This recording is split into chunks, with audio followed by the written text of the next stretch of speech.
साथियों, आखिरकार 17 दिनों की कड़ी मशक्कत के बाद उत्तरकाशी की एक टनल में फंसे हुए 41 श्रमवीरों को सुरक्षित सकुशल निकाल लिया गया।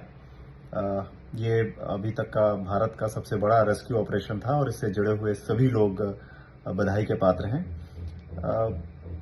इस पूरे रेस्क्यू ऑपरेशन के दो बहुत इम्पॉर्टेंट एस्पेक्ट मुझे दिखाई दिए।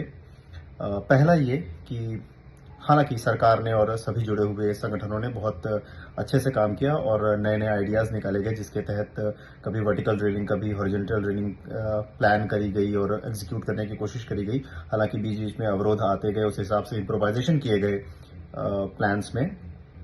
एक समय ऐसा था जब बिल्कुल लगा हम बहुत नजदीक पहुंच गए हैं उनको रेस्क्यू करने के लिए। मशीन खराब होने लग गई, 2-3 बार मशीन बीच में टूटी भी। सरकार ने बाहर से मशीनें भी मंगवाई, कुछ एक्सपर्ट्स भी बुलवाए गए और पूरी सरकारी मशीनरी वहां पे लगी हुई थी उन श्रमवीरों को सुरक्षित निकालने के लिए। लेकिन एकदम से कुछ 2 दिन पहले ऐसे हालात बने, लगा जैसे चारों तरफ मायूसी की लहर दौड़ गई है और मशीनों ने जवाब दे दिया है। ऐसा बताया गया कि अब जो जो हमारे रेस्क्यूअर्स हैं वो मैनुअली वहां पर उन तक पहुंचने की कोशिश करेंगे और उन अवरोधों को हटाएंगे। ऐसा लगा कि जहां पे इतनी बड़ी मशीनें काम नहीं कर पा रही हैं और मशीन के ब्लेड्स टूट रहे हैं, तो ऐसी सिचुएशन में इंसान वहां क्या कर पाएंगे। एक नया टर्म पता चला, रैट माइनर्स।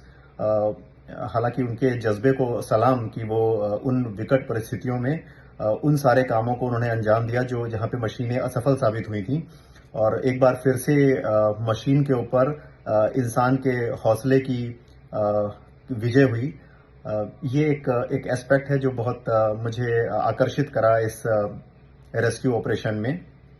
दूसरा एक एस्पेक्ट है कि इन पिछले 17 दिनों में जो श्रमवीर अंदर टनल्स में मौजूद थे उनका हौसला मेंटेन रहा। जैसे नाम आ रहा है एक सुपरवाइजर गब्बर सिंह नेगी जी का, जिन्होंने वहां पे सभी श्रमवीरों को अलग अलग, कभी योगा, कभी किन्हीं खेल वगैरह करवा के उनका हौसला बनाए रखा, उनको थोड़ा सा डिस्ट्रैक्ट करके रखा ताकि वो ज्यादा उस सिचुएशन के बारे में ना सोचें। अभी न्यूज में बताया गया कि उन्होंने ऐसा बोला कि मेरी जिम्मेदारी है, इसलिए सारे श्रमवीर को रेस्क्यू करने के बाद लास्ट में मैं टनल से बाहर आऊंगा। ये एक लीडरशिप क्वालिटी है और ये इस हौसले के लिए वो खुद बधाई के पात्र हैं। इन ऑल देखा जाए तो हमारी सरकार और हमारे सभी भारतवासियों की दुआएं रंग लाई और हम उन श्रमवीरों को बचाने में कामयाब हुए। अभी बढ़िया है, एंजॉय करते हैं। जय हिंद।